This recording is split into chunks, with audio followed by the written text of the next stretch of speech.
دغه شان دا سوال چې آیا د دبور د طرف نه کوروالی دا کفر دی یا زنا کفر دی؟ نه، کفر خو نه دی.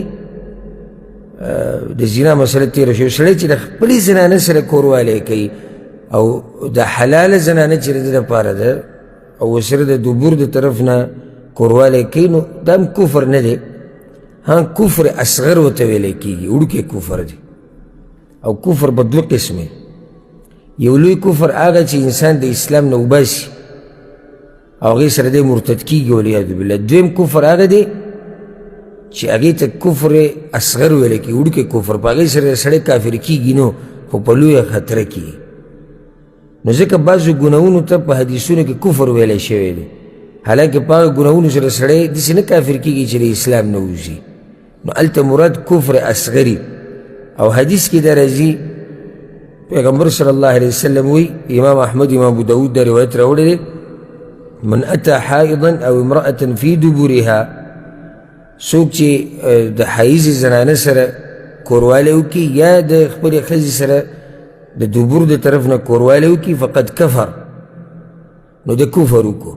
دلته د کفر نه مراد هغه کفر نه چې د اسلام نه خارج شو.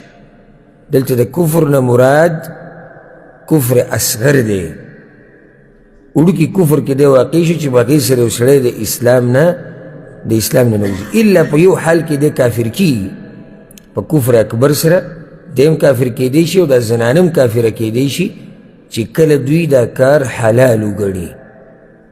یعنی یو شی الله حرام کړی دی او دوی وایي نه جي دا حرام، که الله حرام کړی دی او که هر څه کړی دی موږ ورته حلال وایو، په دې سره اوس دی کافر کېږي. هغه کفر کې واقع کېږي چې هغه انسان د اسلام نه وباسي او په هغې سره مرتد کېږي. نو د زنانه سره کوروالی د دبور د طرف نه د لویه ګناه ده.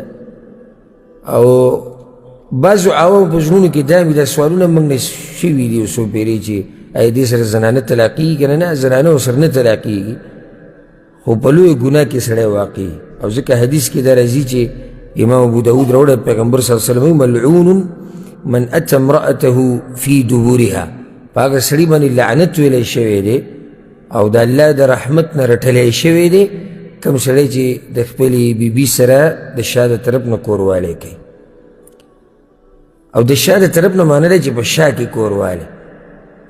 او دغه شان یو حدیث کې دا هم راځي، امام ابن ماجه راوړی چې لا ينظر الله عز وجل الى رجل جامع امرأته فی دبورها، د قیامت په ورځ به الله هغه سړي ته نه ګوري چې څوک د خپلې ښځې سره په دبور کې کوروالی وکړي.